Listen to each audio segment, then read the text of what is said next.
I've spent this entire week locked into practice footage, and during the off-season, the news cycle never really slows down. There's always a team, a position battle, a rumor just loud enough to keep you scrolling. But I stopped cold when I hit the Cleveland clips.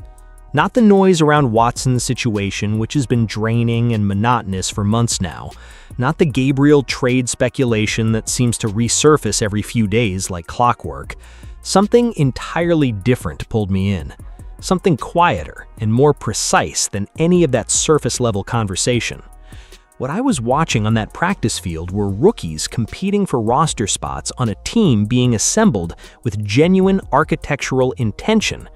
Receivers working off the line, a quarterback processing decisions under structured pressure, and underneath all of it, a signal. A real, specific signal that points to something far more significant than any single player evaluation. I want to talk about that today, but before I get into individual breakdowns, I need to set the right frame first. Because if you walk into minicamp footage with the wrong lens, you'll either wildly overreact or completely miss what's actually being communicated. Here's what minicamp is not. It is not professional football.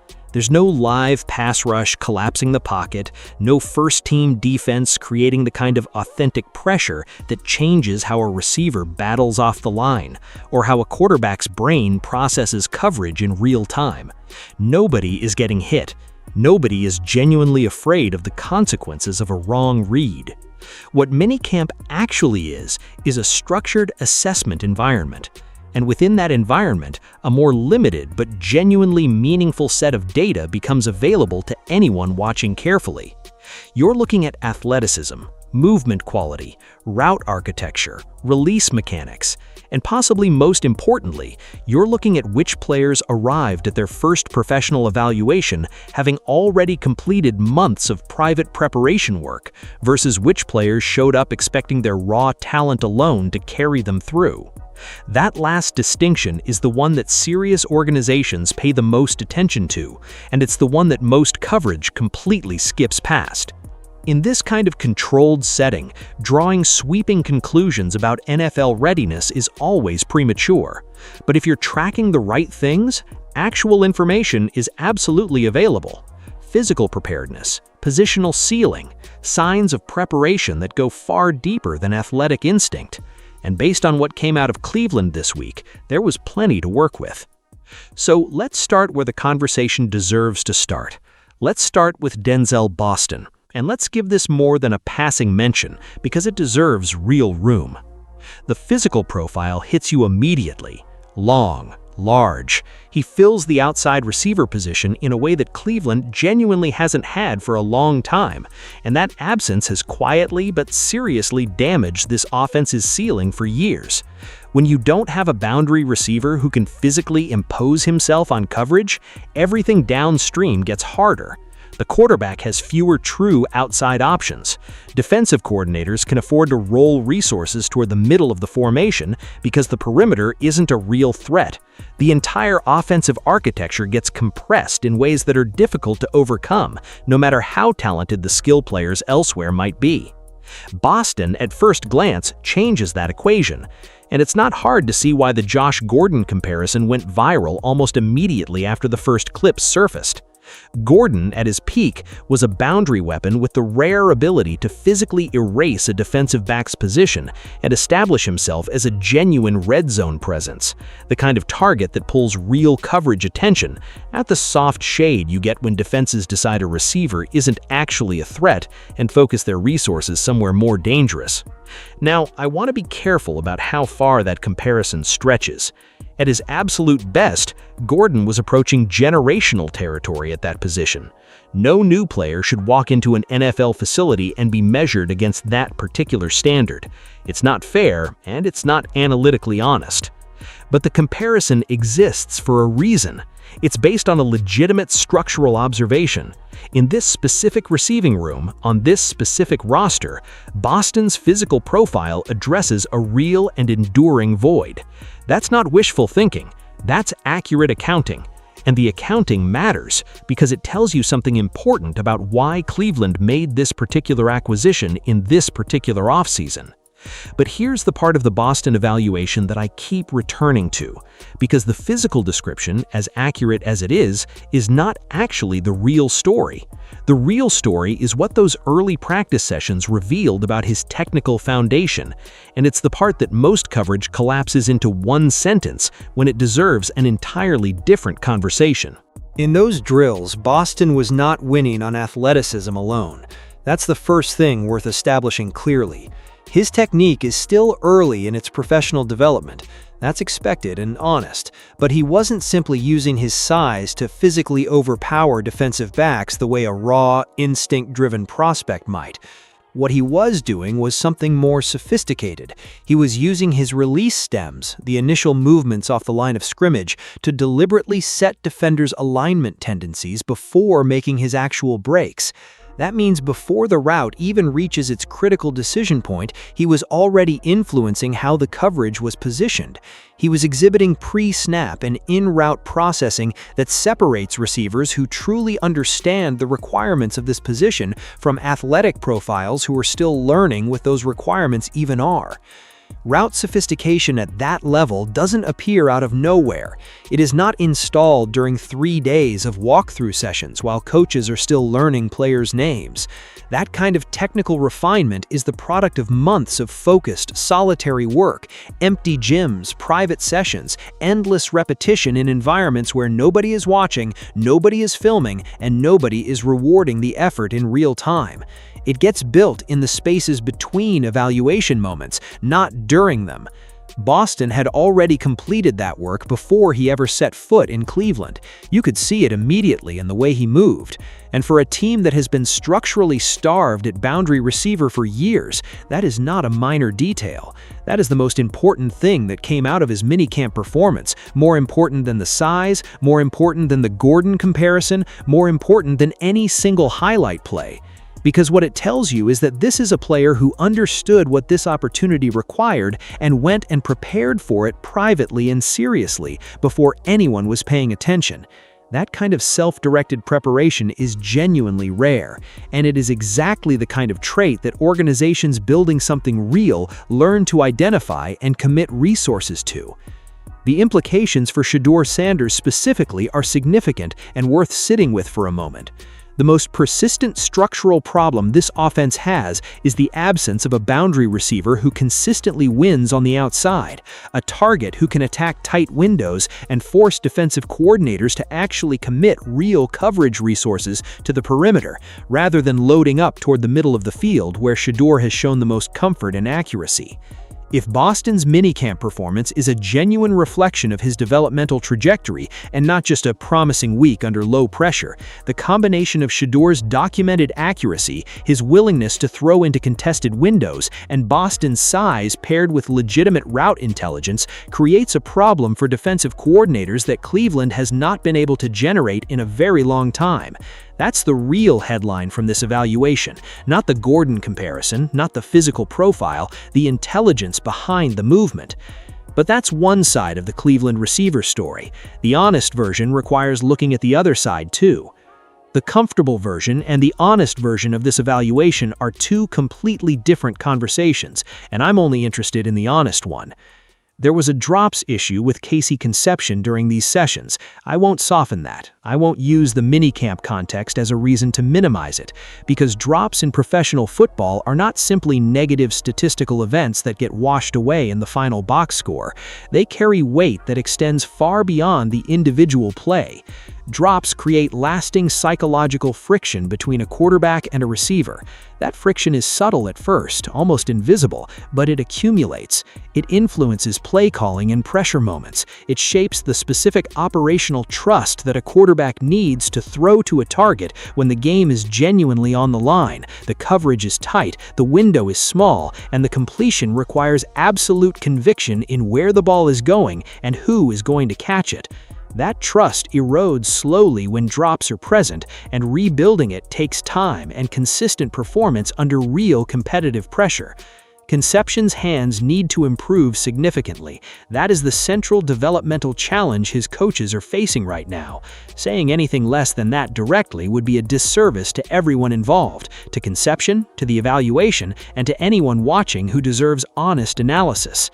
But collapsing everything into the drops conversation is its own form of analytical dishonesty, and the honest evaluation requires full acknowledgement of what else the practice footage actually showed. The speed he produces through his breaks is genuine. The way he's already processing his releases, the movement principles he applies with his route stems reflects actual tools that a coaching staff can work with and develop over time. These weren't just encouraging in a vague, reflexive way. They were specifically encouraging in ways that matter to an evaluation. During a touchdown connection with Talon Green, Concepcion created separation through proper route execution and deliberate timing, not by simply outrunning the coverage. That distinction carries enormous weight in terms of how you project a player's professional ceiling. When a receiver gets open because the route concept worked exactly as it was designed to work, that tells you his football intelligence is already developing at a meaningful pace. When a receiver gets open because he was physically faster than the guy covering him, that tells you something much more limited. It tells you he can run. The first is a foundation you can build a career on. The second has a ceiling that physical development can erase overnight. Concepcion demonstrated that his feet are already doing things that give the coaching staff real material. The ball tracking and hands need to reach the same level as everything else his lower body is already doing. That's the task in front of him. But unlike a situation where the drops are sitting on top of nothing, where the hands problems are the only story, the work here is being built on top of a legitimate technical foundation that merits serious investment and development. Now let me turn to Talon Green, because I already have a clear sense of where parts of this coverage are going to try to take his minicamp moments, and I'd rather address it directly and honestly before that narrative gains any momentum. The physical tools are real, full stop. The arm talent is genuine. The mobility adds a dimension that conventional pocket passers simply cannot provide. Everyone who watched those early sessions came away with real excitement about what his physical presence suggests, and that excitement deserves full credit without any qualifications attached to it. Those attributes exist, they are legitimate, and they matter. Here's where intellectual honesty requires holding two things simultaneously. The mechanical release length needs significant improvement before it can reliably withstand professional pass rush pressure. In a no-contact, helmets and shorts minicamp environment, mechanical inefficiencies that cost fractions of a second are already visible. In a real NFL game, those same inefficiencies are not overlooked, they are cataloged. Defensive coordinators whose entire professional responsibility is to find and exploit precisely those kinds of vulnerabilities will map them, game plan against them, and attack them systematically the moment the pads come on and the pressure becomes real. A tight end was overthrown. In a separate sequence, a throw sailed past its intended target. These are not surprises. They are not alarming at this stage. They are exactly where a sixth-round developmental quarterback is supposed to be when their professional career is just beginning. Green was selected in the 6th round. The ceiling attached to his physical gifts is real and worth monitoring over an extended development timeline. The current floor is precisely what it should be for a player at this exact point in his career. I want to be completely transparent about something here. The conversation about who starts at quarterback for the Cleveland Browns does not reopen after an encouraging throw during a no-contact walkthrough. Not in any direction, not even slightly. The moment anyone tries to use Green's first-day minicamp appearances to construct a narrative about competitive uncertainty at the quarterback position, to suggest that Shedeur's organizational standing is somehow being genuinely challenged by a 6th-round developmental prospect, that's the moment the coverage has stopped being about football and started being about generating engagement through manufactured drama. This particular pattern has followed the Cleveland quarterback situation for months. selective narrative construction designed to create tension where the actual organizational evidence points clearly in one direction. Green has intriguing physical tools. His long-term development as a backup option over a number of years might yield something genuinely worth paying attention to. But on a team that has committed its organizational future, its draft capital, its free agency spending, its entire offensive infrastructure build to a different quarterback, a sixth-round player still converting raw gifts into consistent professional execution is not entering any meaningful conversation about the starting role. Cleveland is building around Shedeur Sanders. Every major resource decision made since this offseason began is rooted in that conclusion. Not one component of that architecture is altered by a single promising throw in a controlled minicamp setting. Let me pull back now and look at the larger picture because it's the most important signal coming out of Cleveland right now, and it has a persistent tendency to get buried underneath individual player evaluations. What is being constructed in that facility right now is not a generic roster being assembled with generic depth chart logic. Every player added this offseason, every draft pick, every dollar committed, all of it connects back to the same fundamental understanding of what this offense is designed to accomplish and what Shedeur Sanders is specifically built to do well. Boston addresses the boundary receiver void that has quietly suppressed this offense's potential for years. He gives the formation a perimeter threat that demands real coverage attention, which directly creates the operating space in the intermediate areas of the field where Shedeur has demonstrated the clearest comfort and the most consistent accuracy. Concepcion's speed and movement versatility add a coverage allocation problem that forces defenses to spread their resources, making the same intermediate zones even more accessible and creating the kind of throwing windows that a quarterback with Shedeur's accuracy and timing can exploit with real efficiency. The offensive line investment, somewhere in the range of $100 million, directed toward constructing a legitimate protective framework, is a franchise-level commitment to safeguard a quarterback who spent his entire rookie season playing behind one of the worst offensive lines in his conference. That experience revealed things about Shedeur's competitive character that persuaded this organization to respond not with a patch job, but with a genuine structural solution. Spencer Fano, the receiver acquisitions, the coaching infrastructure built around a head coach with full organizational authority and zero emotional attachment to any previous regime's decisions. Every piece of this puzzle is connected. These are not generic gap fill scattered across a generic depth chart. They are deliberate, targeted investments in a specific offensive strategy built around a quarterback whose particular skill set those investments are designed to maximize.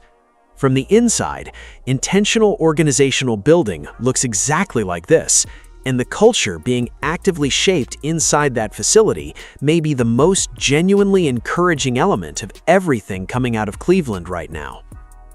One thing gets revealed with remarkable clarity during the first few days of rookie minicamp, and it has nothing to do with highlight plays or box score numbers. What gets revealed is who completed the preparatory work before the evaluation started, and who showed up expecting to figure it out in real time while the evaluation was already underway. Boston's route intelligence on day one of a professional evaluation does not exist because he happened to feel confident getting off a plane in Cleveland.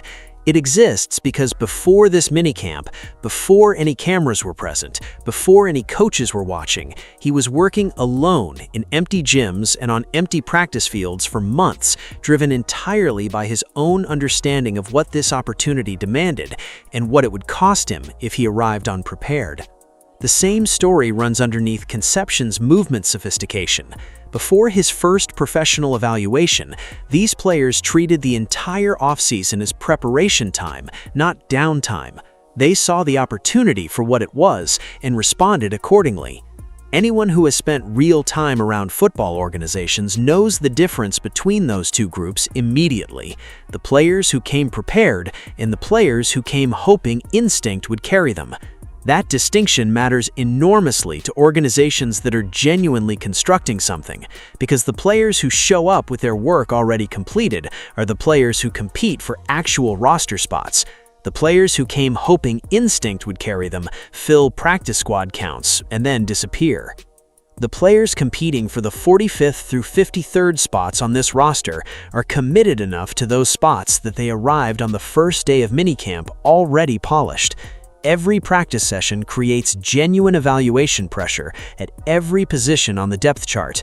And that matters, because a team with a strong starting lineup perched on top of a structurally vulnerable depth chart is completely different from a team that is genuinely dangerous. Over a 17-game professional season, when everything gets difficult and injuries and adversity stack up, the quality of the players at the back end of the roster determines whether a team's competitive culture holds or collapses. Cleveland is consciously building that depth and doing it with players who demonstrated on day one that they understand what professional preparation actually requires. Pull all the way back and look at the complete arc of what is being assembled around Shedeur across this entire offseason. This minicamp is not a new development in isolation. It is confirmation of something that has been steadily gaining traction since the final whistle of the previous season. Every major organizational decision since December has added another layer to the same structural narrative. The offensive line investment is a franchise-level statement about protecting a quarterback who displayed the specific traits of competitive character and mental consistency under conditions structurally designed to undermine him that persuade organizations to commit their futures. The receiver additions are designed to give him authentic weapons with genuine route sophistication, players who can actually create throwing windows instead of forcing him to manufacture completions through contested coverage on execution and willpower alone. The coaching infrastructure was built with no loyalty to previous regime decisions, which means every structural choice is being made based on what the actual competitive evidence supports. And now, a rookie class that already completed its preparation work is competing for jobs inside a facility where everyone understands that nothing will be handed to anyone regardless of draft position, pedigree, or previous reputation. This is what building around a franchise quarterback actually looks like from the inside. Not just the high-profile signings that drive press conference energy for a few news cycles.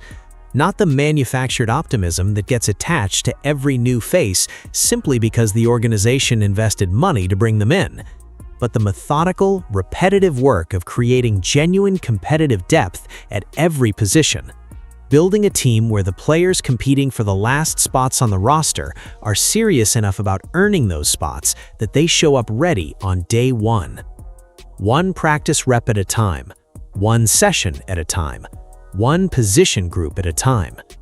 Cleveland is laying the foundation for a team with real competitive aspirations, not a group managing another year of transition, not a franchise quietly enduring another rebuild while waiting for something better to eventually surface. A team being purposefully and deliberately constructed to compete. And the minicamp footage is the first chapter of that story, told publicly in real time. The signal is precise, the direction is clear, and anyone watching carefully enough can already see exactly where this is heading.